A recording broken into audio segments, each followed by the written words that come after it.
Hello students, I am Paras, your mathematics teacher. Students, today we start chapter number 10 of class 10th and the name of the chapter is circles. Firstly, we some basic concepts. First case हमारे पास है, एक हमारे पास circle है और PQ एक line है. इस case में PQ जो लाइन है वो इस सर्कल को किसी भी पॉइंट पे इंटरसेक्ट नहीं कर रही है, तो इस केस में हम PQ लाइन को बोलेंगे नॉन इंटरसेक्टिंग लाइन. सेकंड हमारे पास है एक सर्कल है और एक PQ लाइन है. ये जो PQ लाइन है ये एक सर्कल को दो पॉइंट्स पे इंटरसेक्ट कर रही है. जब एक लाइन सर्कल को दो पॉइंट्स पे इंटरसेक्ट करती है तब उस लाइन को हम बोलते हैं secant. PQ is secant. And in third case ये एक सर्कल है और PQ एक लाइन है. ये लाइन इस सर्कल को ओनली वन पॉइंट पे इंटरसेक्ट कर रही है. इस केस में हम PQ को बोलते हैं tangent. That is very important. I repeat कि PQ जो लाइन है इस सर्कल को सिर्फ एक ही पॉइंट पे इंटरसेक्ट कर रही है, तो इस केस में हम इस PQ लाइन को क्या बोलेंगे? टेंजेंट. और टेंजेंट की डेफिनेशन हमारे पास क्या है? Tangent to a circle is a line that intersect the circle at only one point. Tangent क्या होता है? वो लाइन जो सर्कल को सिर्फ एक ही पॉइंट पे इंटरसेक्ट करती है. नेक्स्ट स्टूडेंट्स, अगर हमारे पास देखो ये टेंजेंट है, एक ही लाइन पे इंटरसेक्ट कर रहा है. OP रेडियस है इस सर्कल की. P जहां पे जिस पॉइंट पे ये लाइन इस सर्कल को इंटरसेक्ट करेंगी उस पॉइंट को हम क्या बोलते हैं? Point of contact. So exercise 10.1 के कुछ क्वेश्चंस देखते हैं हम. First question we have is how many tangents can a circle have. कि एक सर्कल के हम कितने टेंजेंट्स ड्रॉ कर सकते हैं? सो इनफाइनाइटली मैनी, कि एक सर्कल के हम बहुत सारे टेंजेंट्स ड्रॉ कर सकते हैं. बट स्टूडेंट्स, अगर आपसे ये पूछा जाए कि एक ही पॉइंट पे, मान लो ये एक ही पॉइंट, इस पे आप कितने टेंजेंट ड्रॉ कर सकते हो? तो एक पॉइंट पे सिर्फ हम एक ही टेंजेंट ड्रॉ कर सकते हैं. Next fill in the blanks है. फर्स्ट है a tangent to a circle intersects it in dash point. कि जो टेंजेंट है सर्कल का वो इसको कितने पॉइंट पे इंटरसेक्ट करता है? वन पॉइंट पे. सेकेंड है a line intersecting a circle in two points is called. अभी मैंने बताया कि वो लाइन जो एक सर्कल को दो पॉइंट्स पे इंटरसेक्ट करती है उसको हम बोलते हैं सीकेंट. नेक्स्ट है a circle can have dash parallel tangents at the most. Students, इसमें देखो उन्होंने हमसे ये पूछा है कि एट मोस्ट ज्यादा से ज्यादा हम कितने पैरेलल टेंजेंट्स ड्रॉ कर सकते हैं. तो देखो ये मैंने एक टेंजेंट ड्रॉ करा, ये मैंने एक टेंजेंट ड्रॉ करा, तो ये दो टेंजेंट्स आपस में पैरेलल है.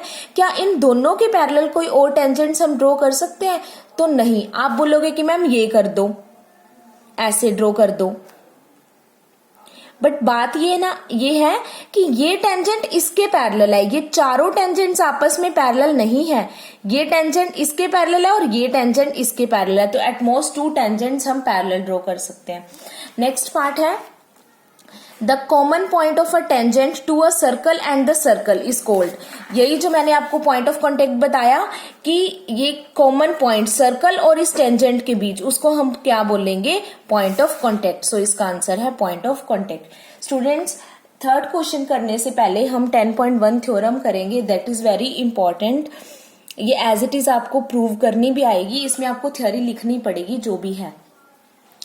इसका हम डेफिनेशन या स्टेटमेंट देखते हैं. The tangent at any point of a circle is perpendicular to the radius through the point of contact. इसका ये क्या है, मतलब क्या है इसका? देखो, tangent to any point of circle, ये मैंने एक टेंजेंट ले लिया किसी भी पॉइंट पे, सर्कल पे P पॉइंट पे ले लिया. वो परपेंडिकुलर होगा radius through the point of contact. ये OP रेडियस ले ली. ये क्या बोल रहे हैं कि ये इसके परपेंडिकुलर होगा.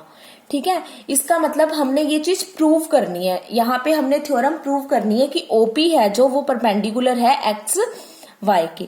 इसके लिए स्टूडेंट्स एक रिजल्ट है. देखो, हम OP परपेंडिकुलर प्रूव करने के लिए सिर्फ इतना प्रूव कर देंगे कि जो OP है वो शॉर्टेस्ट है of all distances of point O two point of XY. की XY लाइन पे अगर हम कोई भी पॉइंट ले लें, P के अलावा Q ले लो, यहाँ R ले लो, S ले लो, T ले लो, कुछ भी, उस सब में से OP जो हमने P पॉइंट लिया है इस टेंजेंट पर, OP है वो शॉर्टेस्ट डिस्टेंस होगा.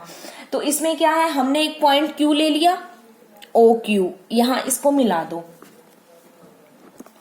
देखो हमने point take a point Q on X Y other than P and join O Q, कि पी के अलावा क्यू को एक पॉइंट ले लिया एक्स वाई पे और इसको मिला दो, ओ क्यू को मिला दिया।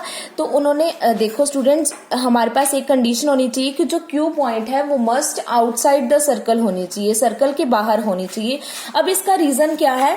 इसका रीजन देखो, अगर ये मैंने सर्कल लिया, ये टेंजेंट लिया है ना, यहां क्यू है, अगर ये अंदर आ जाए, ये पॉइंट अंदर आ जाए, तो ये तो टेंजेंट तो रहा ही नहीं, ये तो सीकेंट बन गया। इसलिए क्या है, जो कोई भी पॉइंट ले, क्यू ले, आर ले, एस ले, तो वो पॉइंट हमें आउटसाइड द सर्कल होना चाहिए। अब रीजन भी लिखा हुआ है, अगर क्यू अंदर होता है तो एक्स वाई क्या बन जाएगा, सीकेंट बन जाएगा और टेंजेंट नहीं रहेगा। अब ओ क्यू, ये ओपी रेडियस है, रेडियस से ज्यादा डिस्टेंस है ओ क्यू का, तो ओ क्यू लॉन्गर है radius OP of the circle, तो ओ क्यू क्या होगी, बड़ी हो जाएगी ओपी से। सो हम यहाँ लिख सकते हैं कि ओ क्यू है वो ग्रेटर है ओपी से। ठीक है, आपने ये थ्योरी एज इट इज लिखनी है।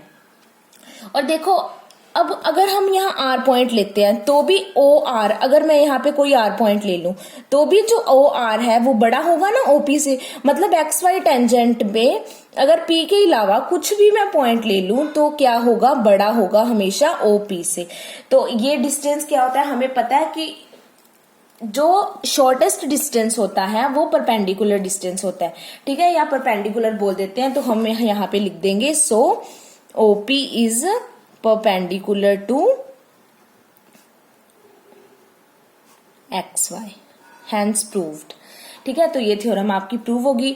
अब थ्योरम तो प्रूव होगी स्टूडेंट्स, बट इसका जो रिजल्ट है वो 10.1 10.2 एक्सरसाइज में एज इट इज आपका मतलब यूज होगा काफी जगह पे, तो इसकी आपने स्टेटमेंट भी लर्न करनी है। नेक्स्ट थर्ड क्वेश्चन है, a tangent PQ at a point P of a circle of radius 5 cm meets a line through the center O at a point Q so that OQ is equals to 12 cm, length PQ निकालो। Students इस question में सबसे important है figure बनाना, अगर figure आएगा तो question आपका complete होगा। अ टेंजेंट PQ एक टेंजेंट ले लिया और रेडियस हमें 5 सेंटीमीटर दी है, OQ की लेंथ 12 सेंटीमीटर दी है और हमने निकालना है PQ। देखो OP है वो परपेंडिकुलर है PQ के, ओपी परपेंडिकुलर है पी क्यू के। अभी मैंने आपको थ्योरम कराई है वो रिजल्ट है, तो ओपी क्यू ये 90 डिग्री हो जाएगा। तो ये अगर ये 90 डिग्री हो गया तो ट्रायंगल ओपी क्यू बन गया एक राइट एंगल ट्रायंगल। सो हम पाइथागोरस प्रॉपर्टी लगा सकते हैं, hypotenuse square is equals to perpendicular square plus base square. O Q hypotenuse है, पी क्यू बेस है एंड ओपी परपेंडिकुलर है। हमने वैल्यूज पुट कर दी, ओ क्यू की वैल्यू 12, ओपी की value 5, P Q as it is 12 square 144, 5 का square 25 and P Q का स्क्वायर।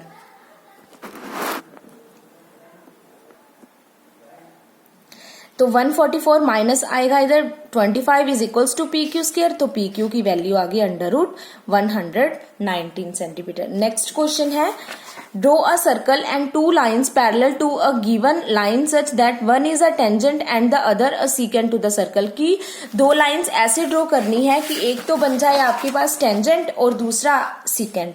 ये दोनों मैंने पैरेलल लाइन्स ड्रॉ कर दी। इस केस में क्या है students, A B and C D दो पैरेलल लाइन्स है, जहां पे ए बी क्या, यहाँ पे ए बी है secant of the circle and C D क्या है, tangent to the circle. So exercise 10.1 has been completed. Thank you.